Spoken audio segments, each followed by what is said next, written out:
Hi అండి అందరికీ welcome back to our channel. ఇవి ఏంటి అనుకుంటున్నారా? ఇవి బుడమకాయలు. ఈ బుడమకాయలతో పచ్చడి చేసుకుంటే చాలా సూపర్గా టేస్ట్ ఉంటుంది. ఫస్ట్ అయితే మనం వాష్ చేసుకోవాలి, శుభ్రంగా తుడుచుకొని పక్కకు పెట్టుకోవాలి. ఇప్పుడైతే ఆ దోసకాయ ముక్కలన్నీ కూడా సన్నగా కట్ చేసుకోవాలి. ఆ తర్వాత ఒక స్పూన్ పసుపు, ఒక 2 స్పూన్ల కల్లుప్పు వేసుకొని చేయితో మంచిగా కలుపుకుంటూ గట్టిగా వాటర్ పిండి తీసేసేయాలి. ఆ తర్వాత మనం ఎండలో ఎండబెట్టుకోవాలి, ఈవినింగ్ దాకా ఎండబెట్టుకోవాలి. ఇప్పుడు ఈవినింగ్ టైం అయింది. ఇప్పుడు నాకు ఈవినింగ్ టైంకి ఇలా ఎండిపోయాయి అనమాట. అన్నీ 1 కేజీ ఇవి ఇన్నయ్యాయి అనమాట. ఇప్పుడు మనం పచ్చడి తయారు చేసే విధానం చూపిస్తాను రండి. ఫస్ట్ అయితే కడాయి పెట్టుకొని అందులో 1 స్పూను జీలకర్ర, 1 స్పూను ఆవాలు, 1 స్పూను మెంతులు వేసేసుకొని ఇవన్నీ దోరగా వేయించుకోవాలి. దోరగా వేయించిన తర్వాత చిన్న రోట్లో వేసుకొని పౌడర్ లాగా చేసుకోవాలి. ఈ పౌడర్ పక్కన పెట్టేసుకున్న తర్వాత గుప్పడన్ని వెల్లుల్లి రెమ్మలు కూడా కచ్చపచ్చగా దంచుకొని తీసి పక్కకు పెట్టుకోవాలి.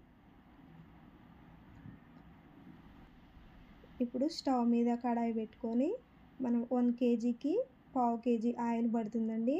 నేను 1/2 కేజీ ఆయిల్ పోసుకుంటున్నాను.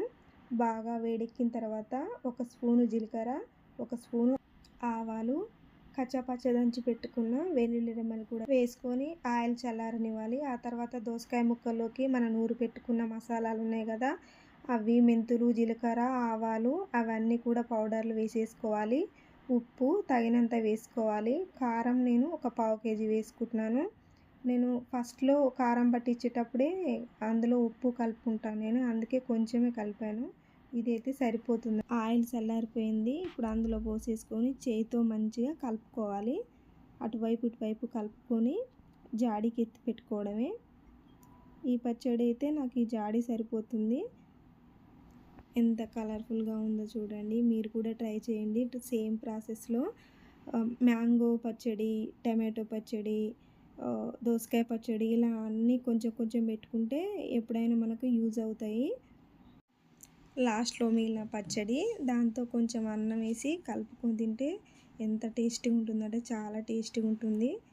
నేను టేస్ట్ చూసి చెప్తాను ఇప్పుడు.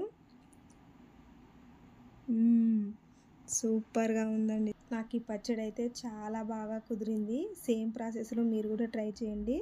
ఆ దోసకాయ ముక్క ఉందో చూసారా, ఆ ముక్క కొరుకుతే కరకరలాడుతూ చాలా టేస్టీగా ఉంది. నాకైతే తింటుంటే తినాలనిపిస్తుంది. మీకు ఈ వీడియో నచ్చినట్టయితే లైక్ అండ్ షేర్ చేయండి.